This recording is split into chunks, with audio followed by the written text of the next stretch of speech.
Bismillahirrahmanirrahim. Assalamu alaikum students. My name is Abdurrahman and I'm teaching you biology. Students, in this session we are going to study about the reproduction in animals. Animals के अंदर भी asexual type of reproduction भी observe की जाती है और sexual type of reproduction भी मौजूद है. इनकी asexual types इस session में इंशाल्लाह ताला देखते हैं. Details board पे.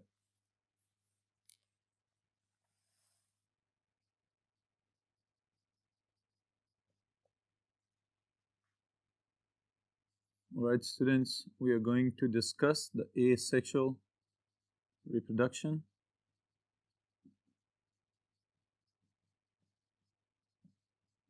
in animals.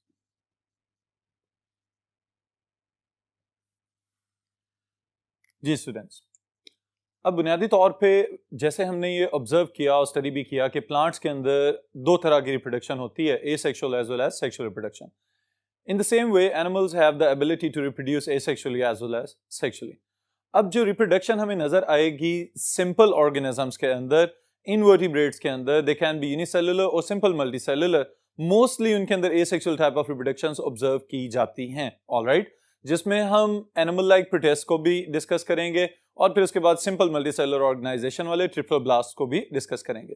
Then will be the sexual reproduction. Sexual reproduction में कंडीशन जो हमने अप्लाई की हुई है, there should be two partners और फिर उसके बाद वहां पे fusion of gametes होनी चाहिए and then later on fertilization और फिर development of new individual. Alright. In other cases, some other organisms, again the lower organisms, they have hermaphrodite condition जिसके अंदर एक ही organism में हमें testes और ovaries बनते हुए नजर आते हैं और फिर वहीं पे ही fertilization हो जाती है और offsprings produce कर दिए जाते हैं. Alright. So now if we enlist different types of asexual reproduction, इसमें हम स्टूडेंट सबसे पहले डिस्कस करेंगे आसान चीज and that is fission. Fission is further divided into binary fission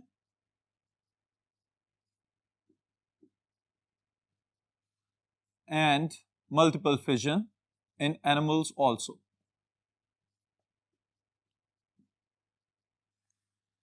ji students, fission means splitting up, break down, अलहदा हो जाना, डिटैच हो जाना ओरिजिनल पेरेंटल सेल से. अब यहाँ पे ये बात काबिल गौर है कि फिजन जो हमें नजर आएगी ऑर्गेनिजम्स के अंदर, यहाँ पे एग्जांपल के तौर पे हम ले रहे हैं स्टूडेंट्स अमीबा को. Amoeba is a unicellular animal like protist. अब जब हम देखते हैं कि एक अमीबिक सेल या अमीबॉइड सेल जो है ये इनफ मैच्योर हो चुका हो, उसके बाद ये अचानक से तकसीम होना शुरू हो जाता है और दो डॉटर सेल्स बना देता है. This is binary fission. In the same way, paramecium also divides. तो वहां पे भी हमें binary fission नजर आ रही है कि जब एक सेल तकसीम होके दो डॉटर सेल्स बना देगा. In the same way, sometimes under unfavorable conditions देखा गया है कि कुछ animal like protists, especially amoeba को ही यहाँ पे डिस्कस कर लेते हैं दोबारा, कि इनके अंदर क्या किया जाता है, एक प्रोटेक्टिव लेयर बनाई जाती है जिसे हम क्या कहते हैं, सिस्ट. ऑलराइट. अब जो सिस्ट बन जाती है, उसके बन जाने का मतलब ये है कि अनफेवरेबल कंडीशंस के लिए एक बाहर रेजिस्टेंट लेयर बना दी गई है और अंदर ही अंदर न्यूक्लियाई बहुत ज्यादा पैदा कर दिए जाते हैं. यानी कि जो ओरिजिनल पेरेंटल न्यूक्लियस था वो डिवाइड होता चला जाता है और फिर अपने इर्द गिर्द साइटोप्लाज्मिक रिस्ट्रिक्टेड बाउंड्रीज बना लेता है. तो इसका मतलब ये हुआ कि हर एक न्यूक्लियस के पास एक स्पेसिफिक टेरिटोरियल साइटोप्लाज्म मौजूद होता है. तो एक ही सेल के अंदर जब बहुत ज्यादा सेल्स बन जाएंगे तो इस कंडीशन को हम कहेंगे this is multiple fission. Alright students, फिर उसके बाद जो दूसरी चीज आप याद रखेंगे, इट इज बडिंग. बडिंग में स्टूडेंट्स आउटग्रोथ्स डेवलप होना और उन आउटग्रोथ से बाद में एक नया इंडिविजुअल पैदा हो जाना. The best example is diploblastic hydra. Alright, hydra के अंदर ये चीज देखी जाती है कि ये जो इसकी पोलिप स्टेज है, इसके अंदर एक आउटग्रोथ बनती है और फिर वो आउटग्रोथ थोड़ी सी बड़ी हो जाने के बाद उस आउटग्रोथ को डिटैच कर दिया जाता है. फिर वो किसी ना किसी सबस्ट्रेटम के साथ जाके अटैच हो जाता है. चूंकि सेडेंटरी मोड ऑफ लाइफ है तो किसी ना किसी जगह पे जाके फिक्स होगा और उसके बाद ग्रो होके इंडिविजुअल इंडिपेंडेंट लाइफ गुजारना शुरू हो जाता है. So this is budding. Alright students, फिर इसके साथ ही साथ the next type is regeneration.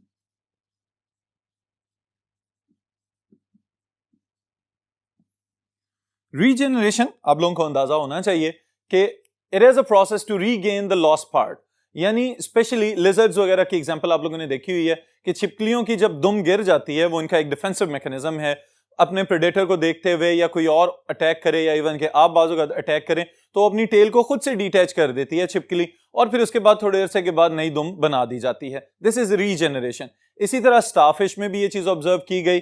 Triploblastic organisms की बात करें तो प्लेनेरिया के अंदर एक हमें स्ट्रॉन्ग टाइप ऑफ रीजनरेशन नजर आती है कि अगर बॉडी को दरमियान में से काट दिया जाए दो हिस्सों में तो उसमें से फर्दर जो टेल एंड है वो हेड बना लेगा, जो हेड वाला हिस्सा है वो टेल बना लेगा। This is regeneration. And the strongest potential to regenerate is in sponges, कि अगर स्पॉन्जेस को हम बिल्कुल पकड़ के और मसल दें छोटे छोटे टुकड़ों के अंदर, तो चूंकि लोअर या सिंपल टाइप ऑफ ऑर्गेनाइजेशन है तो उस चूरे से भी वो नया स्पॉन्ज ग्रो कर सकते हैं। So this is regeneration. Alright students, फिर इसके साथ आप जो नेक्स्ट चीज याद रखेंगे, it is about tissue culture,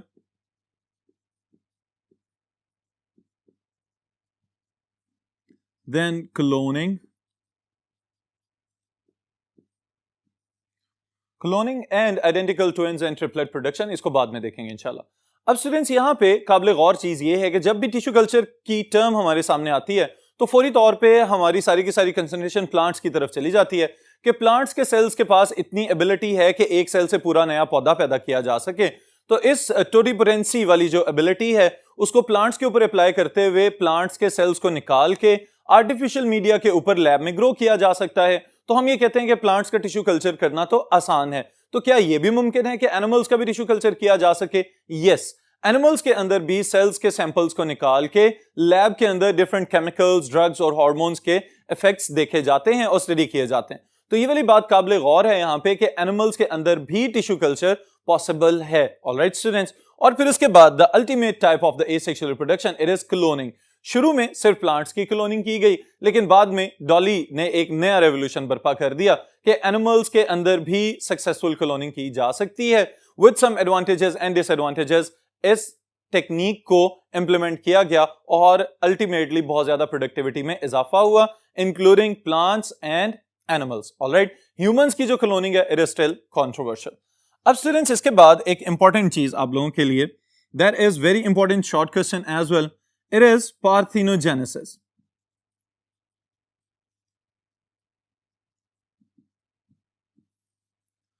parthenogenesis क्या है? अब प्लांट्स के लिहाज से जब हम इसको स्टडी करते हैं तो आपने एक टर्म सुनी हुई है पार्थिनोकार्पी। ऑलराइट, पार्थिनोकार्पी क्या है कि विदाउट फर्टिलाइजेशन फ्रूट का प्रोड्यूस हो जाना। तो यहां पे भी टेक्निक वही है, लेकिन हम यहां पे मेनली कॉन्सेंट्रेट किस पे कर रहे हैं? एनिमल्स की एसेक्सुअल टाइप ऑफ रिप्रोडक्शन के ऊपर। तो यहां पे भी स्टूडेंट्स हम गौर करेंगे इस बात पे कि क्या कोई एनिमल इस तरह का है कि जो बगैर फर्टिलाइजेशन के ऑफस्प्रिंग्स पैदा कर सकता है? तो इसका जवाब है यस। सबसे पहले हम डिफरेंशिएट करते हैं पार्थिनोजेनेसिस को into two different types. The first one is known as haploid parthenogenesis, alright, and the second one is known as diploid parthenogenesis.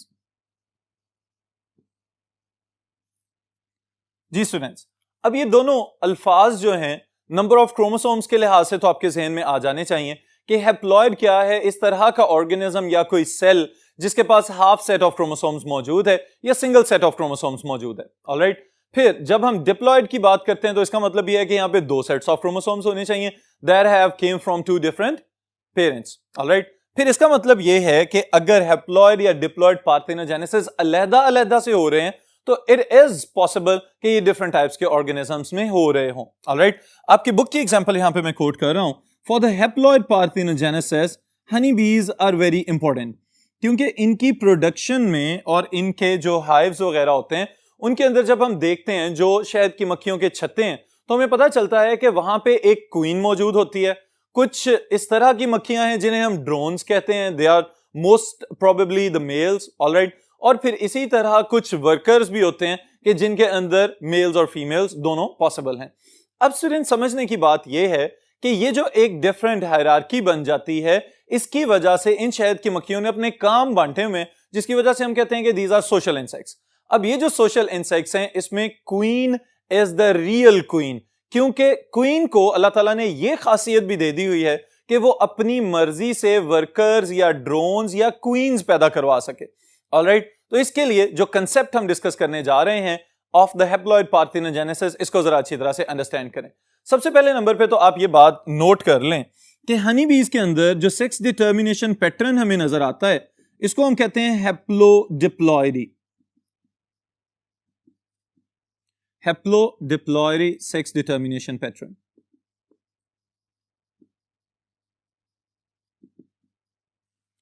जी स्टूडेंट्स, अब ये हैप्लोडिप्लॉयडी सेक्स डिटर्मिनेशन पैटर्न से क्या मुराद है कि बुनियादी तौर पे जब भी हम ह्यूमंस की बात करते हैं या ड्रोसोफिला की बात करते हैं, फ्रूट फ्लाई की, तो हमारे ज़हन में एक बात आती है कि if it is a combination of X chromosome with the X chromosome it should be a female offspring, alright. और इसी तरह if it is a combination of X chromosome with a Y chromosome it should be a male offspring.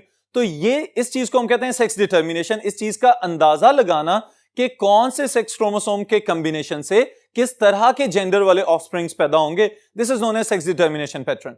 अब ये जो sex determination pattern यहां पे हम implement कर रहे हैं, इट इज हैप्लोडिप्लॉयडी, और ये चीज काबिले गौर है और समझने से ताल्लुक रखती है।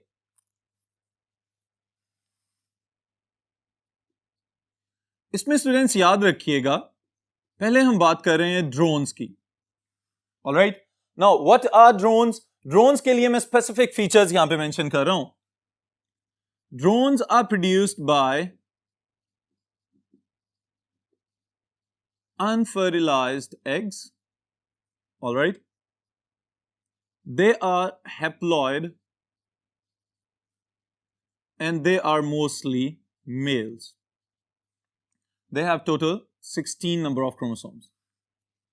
All right students, अब ये बात हमारे ज़हन में फौरन आ जानी चाहिए कि ये कैसे मुमकिन है कि क्वीन जो कि पूरे छत्ते के लिए रिस्पॉन्सिबल है या एक छत्ते के ऊपर एक बड़े क्लस्टर ऑफ हनी बीज के लिए रिस्पॉन्सिबल है, वो अपनी मर्जी से ही मेल्स पैदा करे, अपनी मर्जी से ही फीमेल्स पैदा करे, और फिर क्वीन कौन बनेगा ये भी डिसाइड कर लिया जाए। तो इसके लिए स्टूडेंट्स यही बात हमारे लिए अंडरस्टैंडेबल है कि बुनियादी तौर पे जो mode of reproduction queen decide करेगी, उसी की वजह से डिसाइसिव पावर्स इसके पास आ जाती हैं।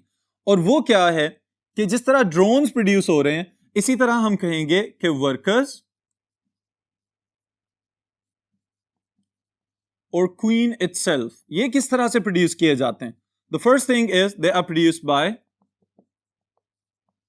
fertilized eggs, all right. Then they are diploid, mostly they are females, all right students. और फिर इन फीमेल्स में से ही बाज़ औक़ात क्वींस को सिलेक्ट कर लिया जाता है। ये किस तरह से सिलेक्ट किया जाता है ये भी मैं अभी बताता हूं आपको, ऑलराइट। अब देखिए स्टूडेंट्स, यहां पे हमारे पास दो डिफरेंट ग्रुप्स आ गए हैं। एक वो वाला ग्रुप जिसको हम कह रहे हैं कि ये अनफर्टिलाइज्ड है but still the drones are produced, तो इसका मतलब ये है कि this is the secret behind the haploid parthenogenesis. Queen को अल्लाह ताला ने खास किस्म का एक सैक दिया हुआ है जिसे हम कहते हैं स्पर्मेथिके, ऑलराइट। वहां पे स्पर्म्स स्टोर कर लेती है क्वीन। अब नॉर्मली जब हम किसी भी ऑर्गेनिज्म के अंदर फर्टिलाइजेशन के इंटरनल फर्टिलाइजेशन प्रोसेस को डिस्कस करते हैं, तो हमें पता होता है कि the male gametes will directly go to the uterus और later on into the different structures and it will combine और यूनाइट विद द ओवम। लेकिन क्वीन के पास एक डिफरेंट स्ट्रेटेजी या टेक्निक मौजूद है।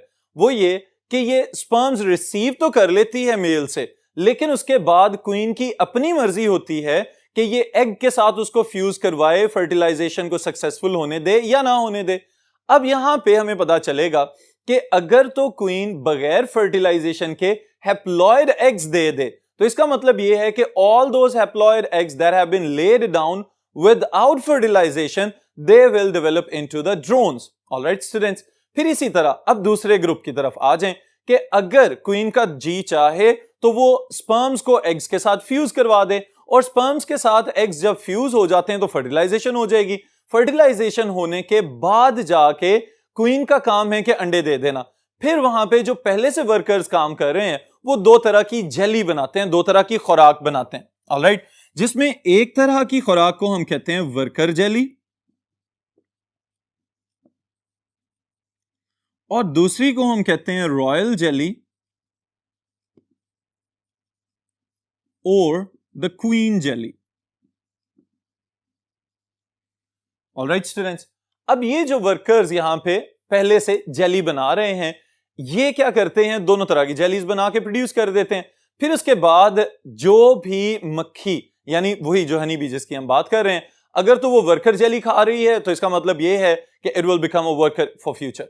और इसी तरह से अगर इसने क्वीन बनना है तो इसको रॉयल जेली प्रोवाइड की जाएगी और क्वीन बनने वाले जो आमतौर पे इंसेक्ट्स नजर आते हैं या लार्वे नजर आते हैं वो जरूरत से ज्यादा ही खा रहे होते हैं। यही वजह है कि बाद में क्वीन जो है वो हमें ज्यादा बड़ी और डोमिनेटिंग सा स्ट्रक्चर बनाती हुई नजर आती है विद इन द हाइव। अब यहां पे स्टूडेंट समझने वाली बात क्या है कि जो ड्रोन्स प्रोड्यूस हुए हैं ये खुद क्या हैं, हैप्लॉइड। तो यही हैप्लॉइड ड्रोन्स अगर गेमीट्स पैदा करना चाहें तो they will produce the gametes by mitosis, और माइटोसिस से पैदाशुदा गेमीट्स को क्वीन की मर्जी है कि वो स्पर्मेथिके में सैक के अंदर जाके उसको स्टोर करके रखे, या क्वीन की मर्जी है कि वो जाके एग के साथ फ्यूज करवाने की इजाजत दे दे। अगर विदाउट फर्टिलाइजेशन ड्रोन्स मजीद पैदा किए जा रहे हैं तो इसका मतलब ये है कि this is haploid parthenogenesis. Alright students, अब दूसरी तरफ आते हैं तो हमें पता चलता है the other type is diploid parthenogenesis. Diploid parthenogenesis को ऑब्जर्व किया जाता है with in aphids. So it is diploid parthenogenesis. अब हम जब parthenogenesis की टर्म यूज कर रहे हैं तो हम ये बात जहन में रखेंगे कि यहां पे भी फर्टिलाइजेशन नहीं हो रही, लेकिन जो ऑफस्प्रिंग्स पैदा किए जाएंगे they will have a complete set of chromosomes जिसके अंदर फुल नंबर ऑफ क्रोमोसोम्स मौजूद होगा विदाउट फर्टिलाइजेशन। ऑलराइट स्टूडेंट्स, तो इसके लिए हम मिसाल जो ले रहे हैं इंसेक्ट है एफिड।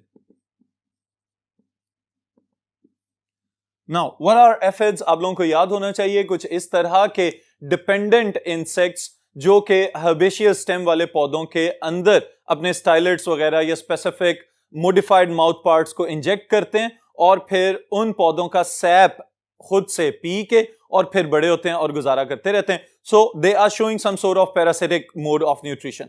ऑलराइट, अब इसको स्टूडेंट्स अगर हम टेक्निकली रिप्रोडक्शन के लिहाज से देखें तो हमें पता चलता है कि जो फीमेल एफिड्स हैं इनके अंदर जब ओवा प्रोड्यूस हो रहे होते हैं तो आप लोगों को याद होना चाहिए कि जब कभी भी एक डिप्लॉयड ऑर्गेनिज्म ओवा प्रोड्यूस करेगा तो यहां पे मियोसिस होनी चाहिए, लेकिन देखा गया है कि जब एफिड के अंदर मियोसिस होती है तो उस वक्त द ओवा during their production they undergo a total non disjunction. Alright, non disjunction क्या था भला, कि जब क्रोमोसोम्स सेपरेट नहीं हो पाते तो इसको हम कहते हैं दिस इज नॉन डिसजंक्शन, क्योंकि असूलन जब भी कोई सेल डिवाइड होगा उस वक्त क्या होना चाहिए, क्रोमोसोम्स को सेपरेट या सेग्रीगेट हो जाना चाहिए। लेकिन जब यह पता चलता है कि ये क्रोमोसोम्स अब अपने सेंट्रोमेयर से अलहदा नहीं हो रहे, जो बाइवेलेंट्स हैं वो सेपरेट नहीं हो रहे, मियोसिस 1 के अंदर ही वो सारे एक साइड पे चले जाते हैं, तो हम कहते हैं this is total non disjunction. इसकी वजह से चूंकि ओवम के अंदर नॉन डिसजंक्शन हो रही है तो जो ऑफस्प्रिंग्स पैदा होंगे they will B females. Alright, so what is the cause of the diploid parthenogenesis? It is total non-disjunction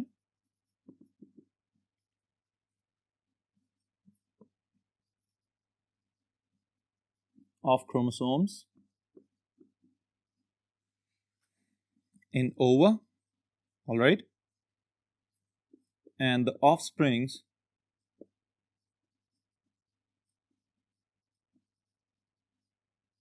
produced are diploid females.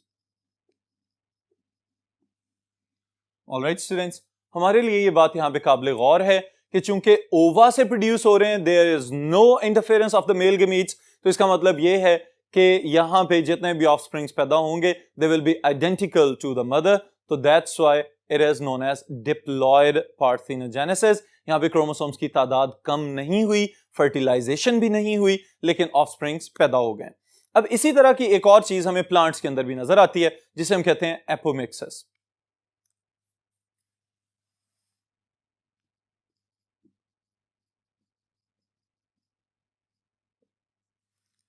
Ji students, apomixis is just like the diploid parthenogenesis. यहां पे आप क्या याद रखेंगे कि we have a specific structure present inside the plants known as ovule. Alright, अगर आप इसको डिफाइन करना चाहें तो you can define it as immature seed, यानी ये वो स्ट्रक्चर है जिसने मेच्योर हो जाने के बाद सीड्स में ट्रांसफॉर्म हो जाना है। अब इसके अंदर स्पेसिफिक टिश्यूज मौजूद हैं just like the nucellus, alright, और we can say the megaspore. इनमें से कोई एक सेल जो कि ऑलरेडी डिप्लॉयड है, it will start to grow into a new individual embryo. Alright, अब इन्होंने अगर एम्ब्रियो में ट्रांसफॉर्म हो जाना है तो आप गौर करें कि यहाँ पे अभी तक कोई भी पोलन ग्रेन तो आया नहीं, कोई पोलन ट्यूब तो बनी नहीं, कोई फर्टिलाइजेशन तो अभी हुई नहीं है, लेकिन उसके बावजूद अगर एम्ब्रियो की डेवलपमेंट हो गई है तो this is just like the parthenocarpy. लेकिन यहाँ पे क्या है, कंप्लीट सेट ऑफ क्रोमोसोम्स वाला सेल, खुद से ही एम्ब्रियो बन गया है, it will be a diploid embryo. तो इस वजह से इसको हम स्पेसिफिकली नाम दे रहे हैं एपोमिक्सिस। आपके लिए शॉर्ट क्वेश्चन के लिहाज से भी ये इंपॉर्टेंट है, इसको याद रखिएगा। फिर इंशाल्लाह नेक्स्ट